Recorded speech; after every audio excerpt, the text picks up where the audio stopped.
Hi. So tonight's video is about post-discharge structure and how I think it should go. So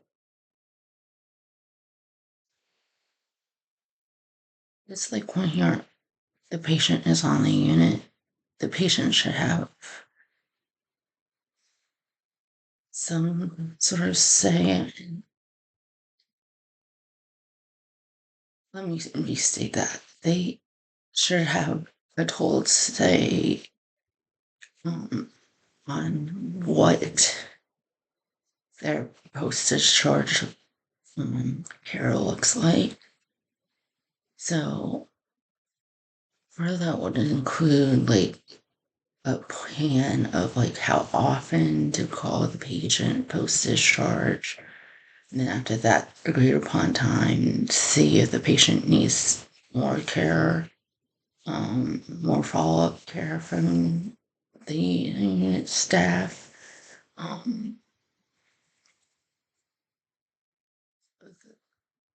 How giving them some tools,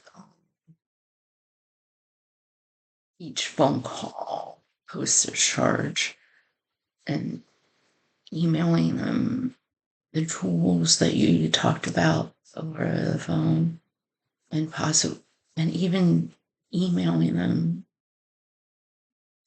like a copy of their safety plan that they created when they were still on the unit before discharge.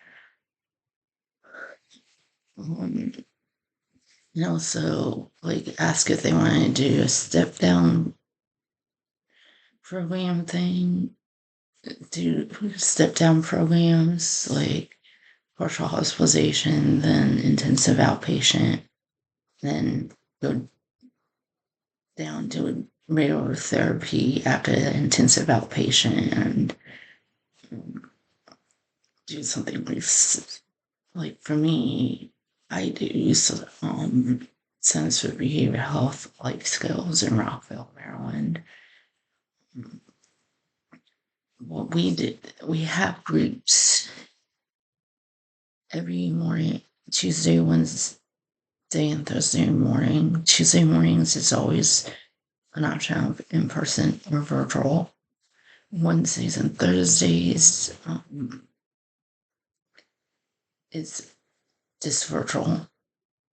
The only change in that is if there's an on-site activity one of those days, then we do it first and then the on-site activity. We also have outings every month.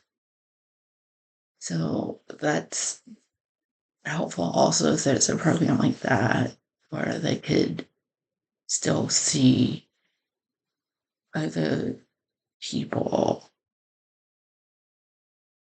with mental health conditions on a daily, a weekly, a daily, whatever sort of plan there is out there for each state. Just having them referred to that. I remember my second time being discharged from the hospital. I wanted to do a 2-week virtual group, and they talked to me, and this is what I didn't like. They were like, "Oh no, we think Centers is best for you." Looking back now, I probably would agree with that, but I had no say. I didn't have a choice. They just picked for me. So that's why I liked my most recent hospitalization, because they did ask me if I was sure that I wanted to do the partial hospitalization before the IOP instead of just the IOP to begin with. And I said, yeah, I'm didn't do the partial hospitalization first. I wanted to do step down programs. So and then when I was being discharged from the intensive outpatient program, they again referred me back to centers. So it was just helpful to have like that step down process. My third or most recent hospitalization for mental health.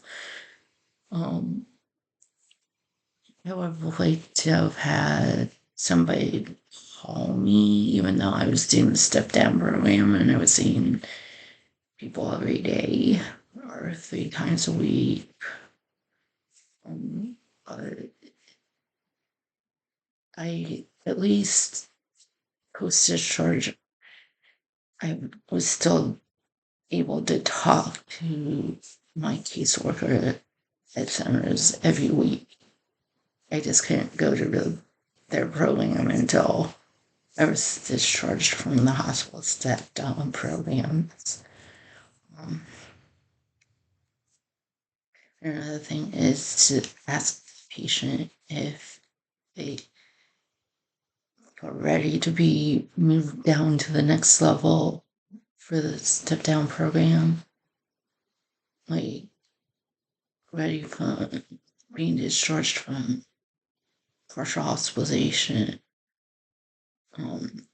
being discharged from full hospitalization down to partial hospitalization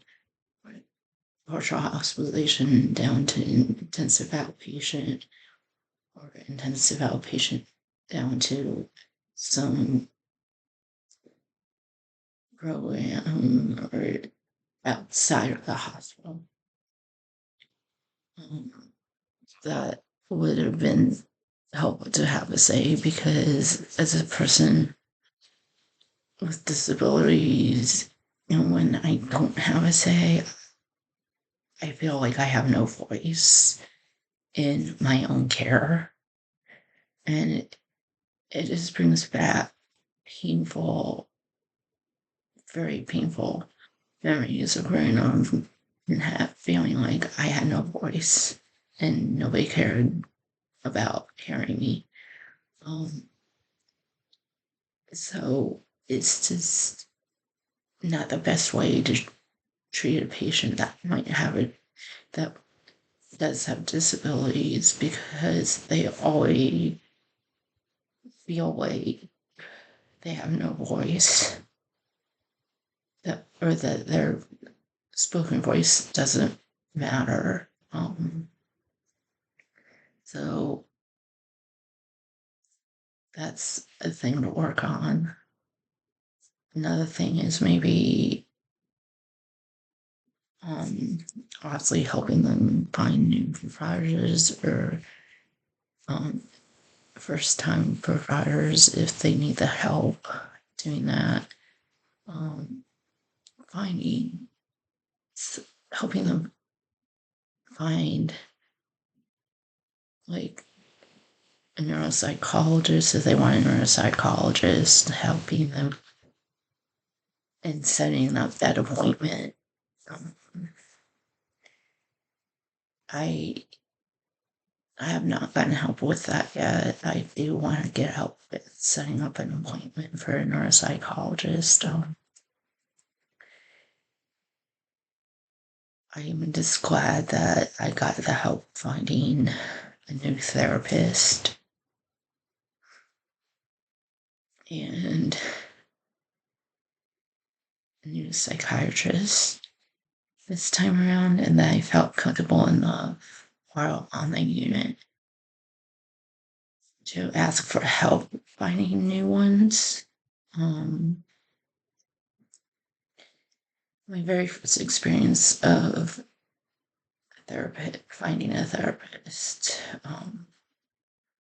here in Maryland was actually through my insurance company, and they had a bunch of obviously therapists and stuff in the insurance company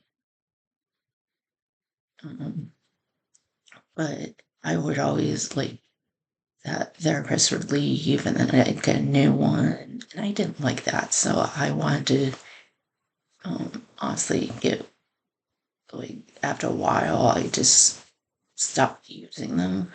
Um, because it wasn't helpful always having to restate my story to a new provider every single time. Like, especially since they should have already had my background because it was the same company. It worked for the same company as the other ones. And like it's just not fair to have somebody being passed around from provider to provider to provider within the same company. That's just my opinion.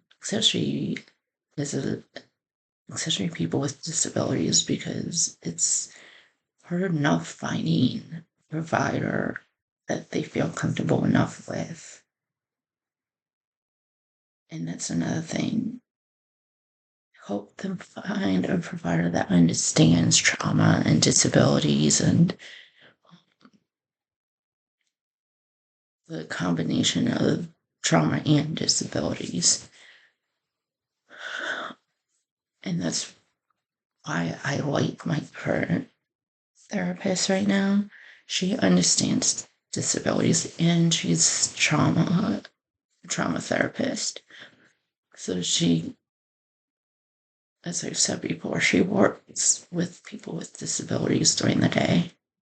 And then she meets with me at night. So um, I really appreciated that I had help finding one, that they helped find one for me that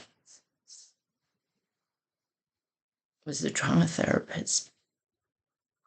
But unintentionally, they did. I don't think they knew this, but the one that I was going to get from that company that they told me about was also um, dealt with people with disabilities during the day.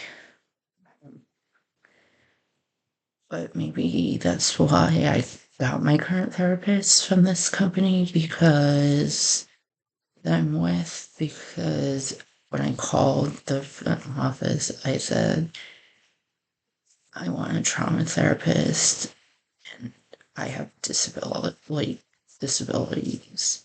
So she gave the person that's in charge of assigning people said, let's do the, like I said, I want a psych eval. So she gave me the name and numbers of like the psychiatrist doing my psych eval and my therapist. And then I was told to set up a day and time with them. So I was happy about that. Another thing is literally work with the family, maybe do a little family therapy with the patient and their family, post-discharge and even before being discharged, because it doesn't help having to go home to a family, like a place where there's a lot of trauma memories and stuff, especially for somebody with disabilities, and they try to create a space that might feel safe to feel safe for them, but they don't. So just make sure we have like that kind of follow-up care for the entire family post discharge. It would probably be a good thing too. Um, that's it for tonight. I'll see you again tomorrow. Thanks. Bye.